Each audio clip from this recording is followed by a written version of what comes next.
LDF കൂടിയതിന് ശേഷം വിലയിരുത്തി രാജകാരണങ്ങളൊക്കെ പരിശോധിച്ച് കൃത്യമായി നിങ്ങളോട് കാര്യങ്ങൾ പറയും. ഇപ്പം ഞങ്ങൾ പൊതുവിൽ പറഞ്ഞൊരു കാര്യം, ജനവിധി ഞങ്ങൾ മാനിക്കുന്നു. എന്താണ് പരാജയത്തിന്റെ കാരണം എന്ന് പരിശോധിക്കും. വോട്ട് കുറഞ്ഞത് LDFന് മാത്രമല്ല UDFനും കുറഞ്ഞു.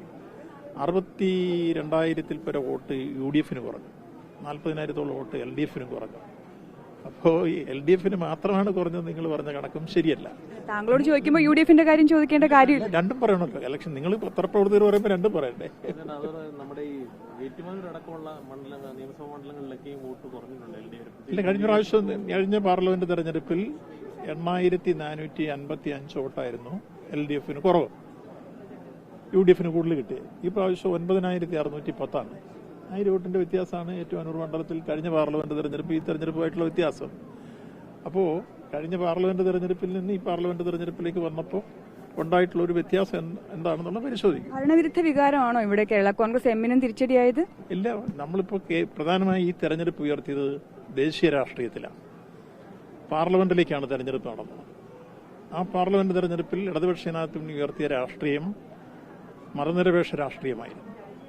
പ്രധാനമായും മതാധിഷ്ഠിത രാഷ്ട്രം കെട്ടിപ്പടുക്കാൻ വേണ്ടിയുള്ള BJPയുടെ നീക്കത്തിനെതിരെ മതനിരപേക്ഷ രാഷ്ട്രീയത്തിന്റെ മുദ്രാവാക്യമുയർത്തിയാണ് ഈ തെരഞ്ഞെടുപ്പിൽ ഇടതുപക്ഷ ജനാധിപത്യത്തിന് മുന്നോട്ട് വന്നത്.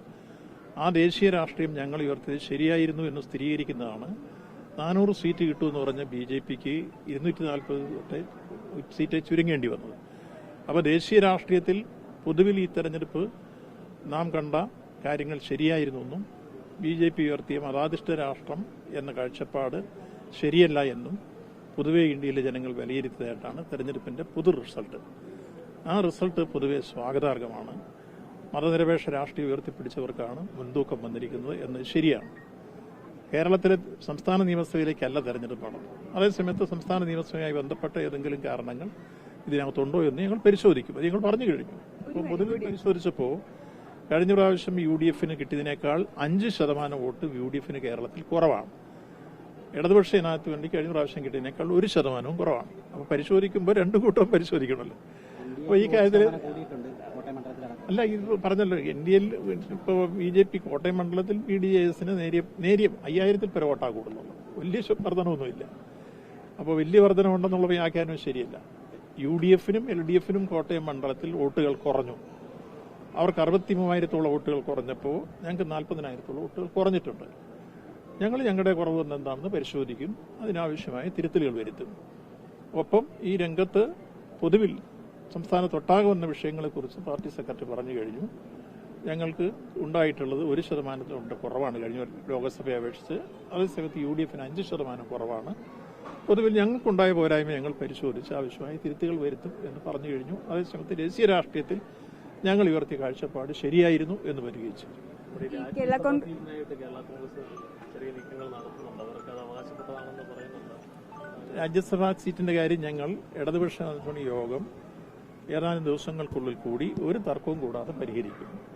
അത് ആർക്ക് എന്നുള്ള കാര്യം ബൈപ്പാർട്ടി ചർച്ചകളും ഒപ്പം ഇടതുപക്ഷ ജനാധിപത്യയുടെ സംസ്ഥാന സമിതി യോഗം ചേർന്നാണ് തീരുമാനമെടുക്കുക. അതിലൊരു തർക്കവും ഇല്ല. തർക്കങ്ങൾ ഉണ്ടാക്കുന്ന കേരള കോൺഗ്രസിന് ആ സീറ്റിന് അർഹതയുണ്ടോ? അല്ല, പറഞ്ഞല്ലോ, ആരുടെ അർഹതയെന്നും എല്ലാം തീരുമാനിക്കുന്ന മുന്നണി സമിതിയാണ്, സംസ്ഥാന സമിതിയാണ്, ഏതെങ്കിലും ഒരു വ്യക്തിയല്ല. അത് ഞങ്ങൾ ഇടതുപക്ഷ ജനാധിപത്യയുടെ സംസ്ഥാന സമിതി യോഗം ചേർന്ന് തീരുമാനമെടുത്ത് ഒരു തർക്കവും കൂടാതെ ഏതാനും ദിവസങ്ങൾക്കുള്ളിൽ പ്രഖ്യാപിക്കും. UDFിൽ നിന്ന് LDFിലേക്ക് കൊണ്ടുവരുമ്പോൾ കൊടുത്ത വാഗ്ദാനവും ആ രാജ്യസഭാ സീറ്റ് നിലനിർത്തുമെന്നുള്ളതായിരുന്നു. ഈ ഒരു ഘട്ടത്തിൽ CPIയും അതേപോലെ അവകാശവാദം ഉന്നയിക്കുമ്പോൾ CPM ആരോടൊപ്പം നിൽക്കുമെന്നുള്ളതാണ്. കാരണം കേരള കോൺഗ്രസിന് അർഹതയില്ലേ ശരിക്കും പറഞ്ഞാൽ? ഇല്ല, നിങ്ങൾ ഉദ്ദേശിക്കുന്ന ഒരു മറുപടി എന്റെ കയ്യിൽ നിന്ന് കിട്ടുകയല്ല. ഞങ്ങൾ തീരുമാനിച്ചിട്ടുള്ളത് ഇടതുപക്ഷ ജനാധിപത്യത്തിന് വേണ്ടി സംസ്ഥാന സമിതി യോഗം ചേർന്ന് ഈ കാര്യത്തിൽ ആർക്കാണോ അർഹത അവർക്ക് കൊടുക്കും. അതിന് ഒരു തർക്കം ഉണ്ടാവില്ലെന്ന് ഞാൻ പറഞ്ഞു കഴിയുമ്പോൾ പിന്നെ നിങ്ങളുടെ ഈ ചോദ്യത്തിന് ഒരു പ്രസക്തിയില്ല. കേരള കോൺഗ്രസിന്റെ ആവശ്യം പരിഗണിക്കും. ഇല്ല, അതെന്താണെന്നുള്ള സംസ്ഥാന സമിതി യോഗം, കേരള കോൺഗ്രസ് ആണോ CPI ആണോ CPM ആണോ എന്നുള്ള എല്ലാം സംസ്ഥാന സമിതി യോഗം ചേർന്ന് തീരുമാനിക്കുമെന്ന് പറഞ്ഞു കഴിഞ്ഞാൽ പിന്നെ നിങ്ങളുടെ ഈ ചോദ്യത്തിന് എന്താ പ്രസക്തി? കോട്ടയത്ത് നിന്നുള്ള മന്ത്രി കൂടിയാണല്ലോ, അവിടെ നിന്നുള്ള ഒരു പാർട്ടി ആവുമ്പോൾ ഞങ്ങൾ ഏതെങ്കിലും കോട്ടയത്ത് മാത്രം ഒതുങ്ങുന്ന ഒരു പാർട്ടിയല്ല. സംസ്ഥാന തലത്തിലാണ് ഇടതുപക്ഷ ജനാധിപത്യത്തിനുടെ നേതൃത്വവും അതിന്റെ തീരുമാനങ്ങളും നയപരമായ കാര്യങ്ങൾ തീരുമാനിക്കുന്നുമെല്ലാം. അപ്പോൾ സ്വാഭാവികമായും സംസ്ഥാന സമിതി യോഗം ചേർന്നാണ് രാജ്യസഭാ സീറ്റ് ആർക്ക് കൊടുക്കണം എന്ന് തീരുമാനിക്കുക.